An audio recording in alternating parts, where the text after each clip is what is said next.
So today on the homestead, the kids wanted to make some jam. So we're running out of our jam. And we have liquid pectin, real fruit pectin by Ball. These are the instructions. We're going to be making.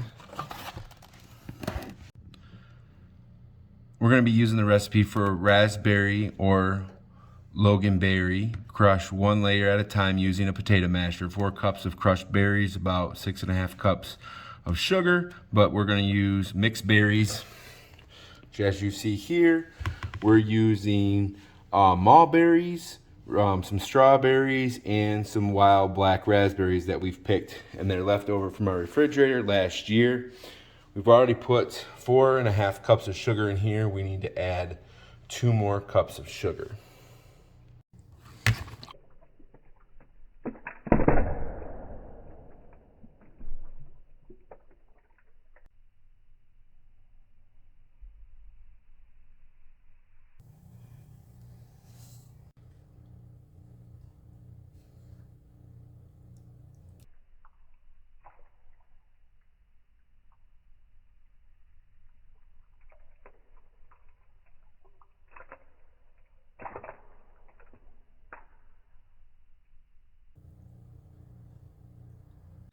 So we've added 1 scoop of slow motion berries, 1 scoop of slow motion for our shorts. So don't forget to like and subscribe to our shorts. Here is the 3rd scoop of berries. And then this is the 4th scoop, which isn't quite full all the way. But it'll be okay. You have what you have and use what you have, and if you don't have it, I guess you go without.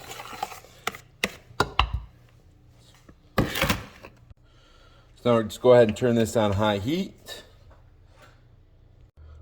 So in the ball box of your fruit pectin, there's the directions where we got the recipe from, which you can see on the back here.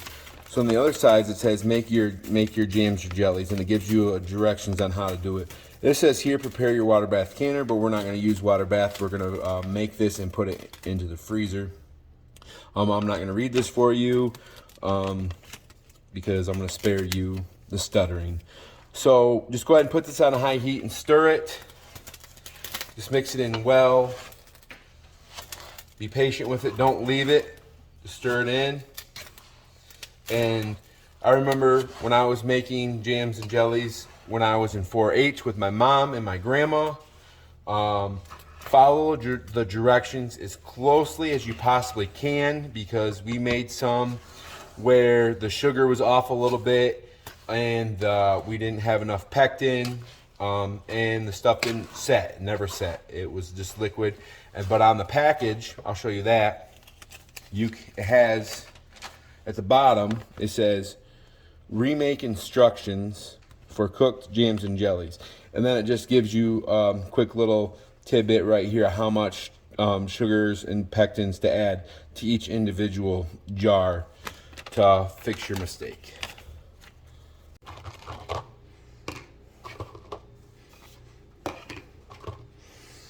Now it's important to make sure that you have all the containers that you're going to need for this project, so you're not hurrying around and rushing around to make sure you have enough containers. Been there, done that.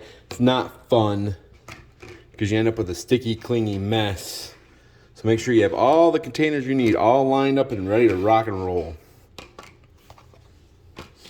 So we got 2, 4, 6, 8, 10. So it's starting to boil. Just stir it a little bit. According to the instructions, just stir it down, and then when it becomes a roaring boil that you cannot stir down, you're to add 1 full pack of the fruit pectin.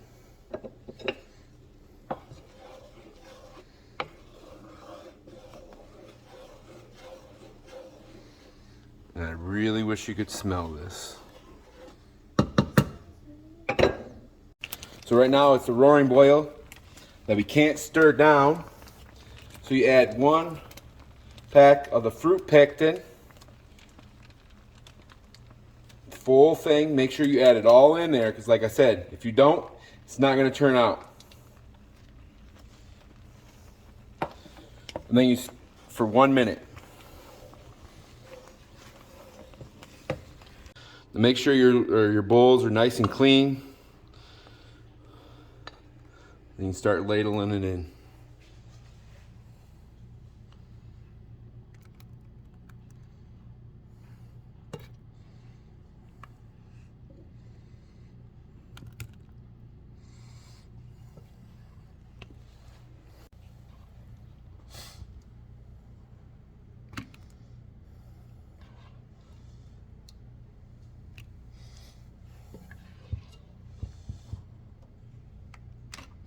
Now, when it's super hot like this, depending on how old your kids are, if they're helping you or not, this is really not a job for younger kids. This is maybe, depends how experienced they are.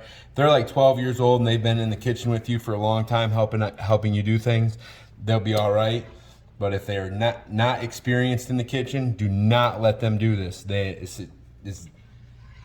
Sugar is a terrible burn. You cannot get it off you no matter what you do. And it's just a terrible thing for children to be burnt with sugar, or anybody for that matter.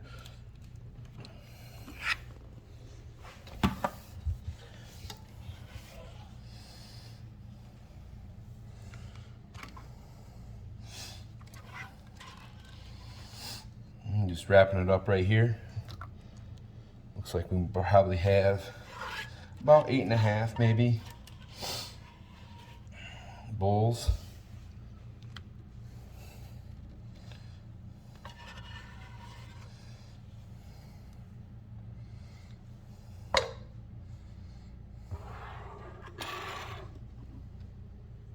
A little mess right there. Blame my daughter. What I do is, it's really hot still. So take a spoon and you just touch it a little bit to see if it's starting to stick. And it's hot right now, so it's gonna be a minute. So we just let it cool down. As it cools, it'll start to firmen up. And once it's firm and cool, you can put the lids on. Now also, this right here, you're gonna wanna clean off this mess right here. A warm rag or some vinegar or some rubbing alcohol will clean that off, and then it will help keep this sealed up. Now, it's not so important when you're making jam like this to go in the freezer, but 100%, if you are making jam to be canned and put on a shelf, you want a 100% clean jar and lid, so you have a good seal that to make stuff shelf stable. If it's not shelf stable, you've wasted your time, you're wasting your money, and you could potentially cause yourself or your family to become sick.